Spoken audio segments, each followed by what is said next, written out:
ছেলেরা বাপ, আমার বাপ, আবারও বলছি, চুলগুলো সুন্দর কর।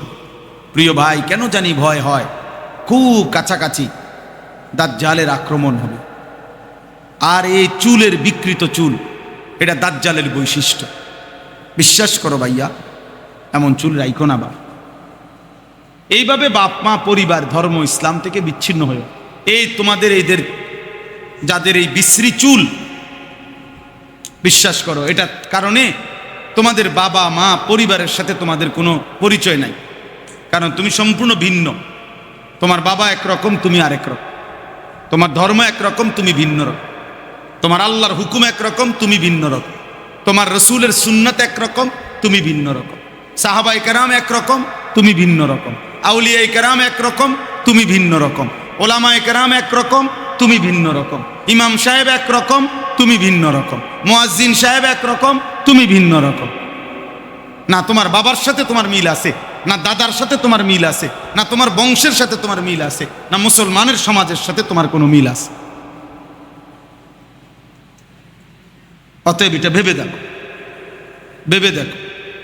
দুষ্ট বন্ধু একজন আরেকজন শয়তান সওয়ার হয়, হয় হাসি দিয়া রসিকতা করে তোমার উড়াই দিল, আরে যা বলেই এগুলা। না, আলাদা আলাদা বদলাইতে হয়। আখিরাতের বিষয়ে আলাদা আলাদা বদলাইতে হয়। যে সবাইকে আমি ডাকবো, আমি সবসময় এটা বলি, যা এই শেষ কথা মনে রাখবেন, আমার নীতি হবে কেরম মুমিনের, আমি সবাইকে আল্লাহর দিকে ডাকবো, কিন্তু আমার নিয়ত কলিজার মধ্যে এটা ইয়াকিন থাকবে, কেউ যদি না শোনে আমি একাই আমার রবকে মানব। বুঝেন নাই? আমি নামাজের জন্য সবাইকে ডাকছি, কেউ আসে নাই, তাই বলে আমি সেজদা দেব। সহজ কথা হলো আখিরাত। অর্থাৎ আল্লাহ তাআলা বলে, যারা ওই দিবসকে ভয় করে, যেই দিবসে যখন আসবে, ভয়ে আর আতঙ্কে যাদের কলিজা এবং চোখ দুইটাই উল্টে যাবে। হাসরের ময়দানকে আল্লাহ বলছে, হাসরের ময়দান এমন ভয়ানক, ভয়ে আর আতঙ্কে চোখও উল্টাইয়া যাবে, কলিজাটাও উল্টাইয়া যাবে। তাতাকাল্লাবু ফীহিল কুলুবু ওয়াল আবসার। আখিরাত এত ভয়ানক।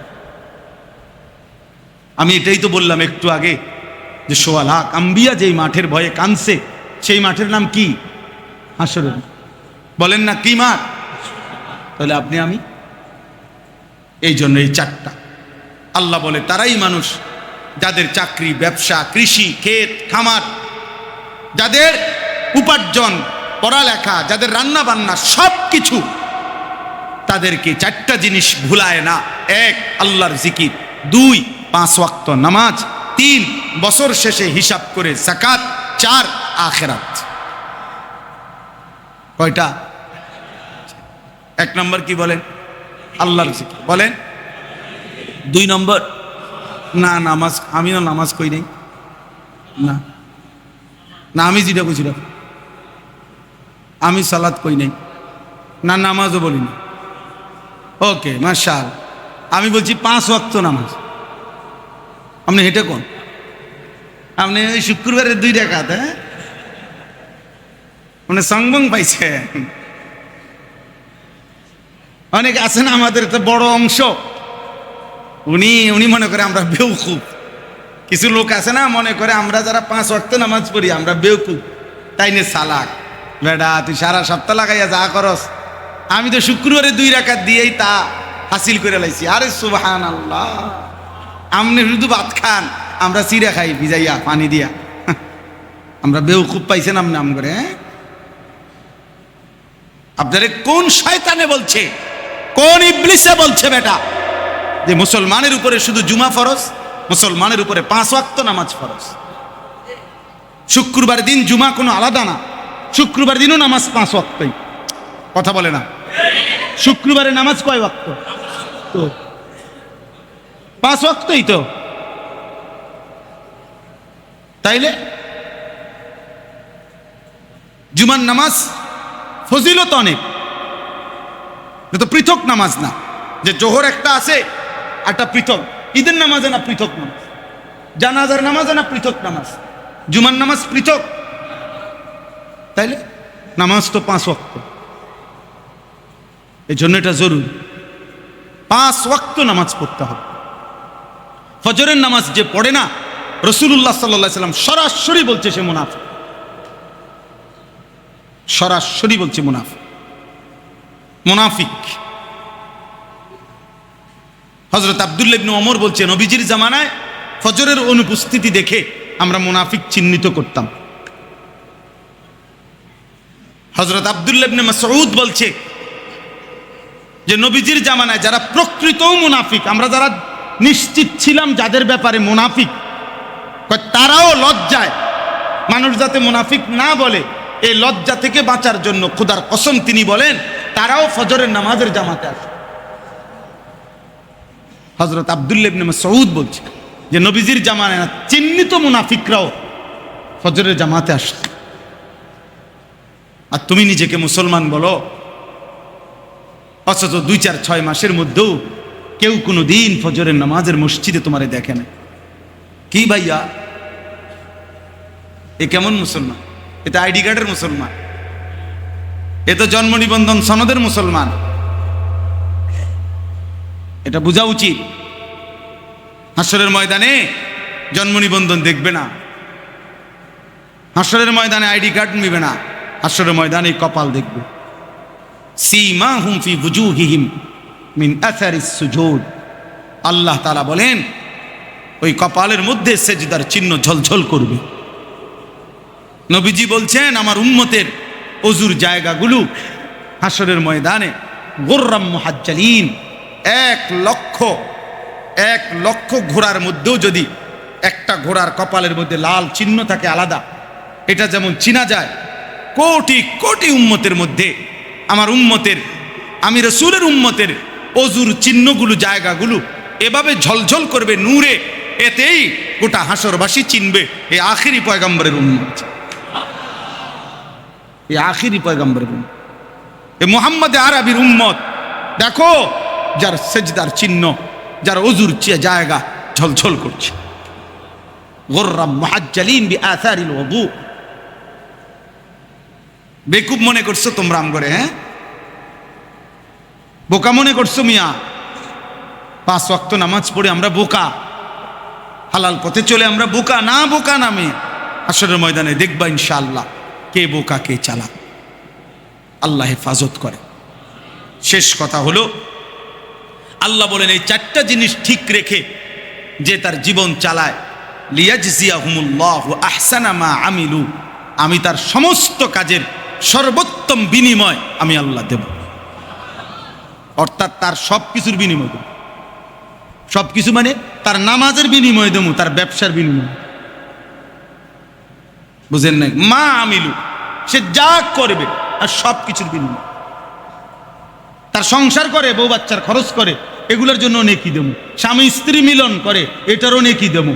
মেয়েটারে বিয়ে দিছে, এইটারও নেকি দেবো। ছেলেটারে দিন শিখাইছে, এইটারও নেকি দেবো। বাজারে ব্যবসাপাতি করতে আছে, এইটারও নেকি দেবো। কারণ সে তো সর্বাবস্থায় আমার এই 4টা জিনিস বলে না, ওই যা করবে আমি নেকি দেব। এরপরে ওয়াজিদাহুম মিন ফাদলিহি, বাহ, আল্লাহ বলে নেকি দেবো 2 ভাবে। 1, সে স্বাভাবিকভাবে যে দুর্প্রাপ্য, 1-এ 10, 1-এ 70, 1-এ 700, এরকম একটা সংখ্যা আছে না, কয় এইটাও দেব, আর আমি আমার নিজ দয়া থেকে আরো বাড়াইতে থাকবো। এই যে কোরআন শরীফের আয়াত, ওয়াজিদ রব্বুল আলামিন বলে আল্লাহ তার দয়াতে আরো বাড়াইতে থাকবেন।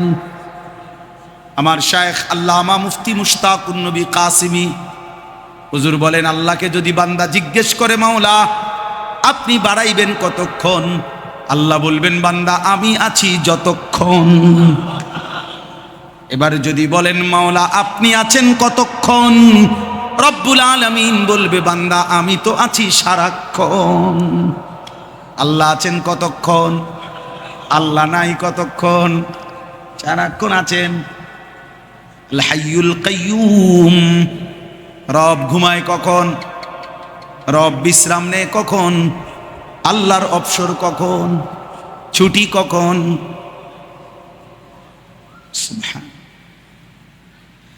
এবার বলবেন আপনি, এবার যদি বলেন হুজুর যাই বললেন তো আখেরাতের কথাটা বললেন, নেকি দিবে, বাড়াইয়া দিবে, দুনিয়া কিছু দিবনি, হেটা কন বুঝেন নাই, নগদ কিছু কন, সব তো বাহিয়ে কইলেন। তা আল্লাহ বলেন আল্লাহু ইয়ারযুকু মান ইয়াশাউ বিগাইরি হিসাব, আমি চাইলে হিসাব ছাড়া রিজিকও দুনিয়ায় দিয়ে দেব, দুনিয়াও দেব, দুনিয়াও দেব। সুবহানাল্লাহ। আর কিটা করতাম না রে আপনি কোন, আর কি করতাম না রে? আল্লাহ বলছে আমি আখিরাতও বাড়িয়ে দেব, আমি চাইলে হিসাব ছাড়া দুনিয়াও দেব। আল্লাহু ইয়ারযুকু মান ইয়াশাউ বিগাইরি হিসাব।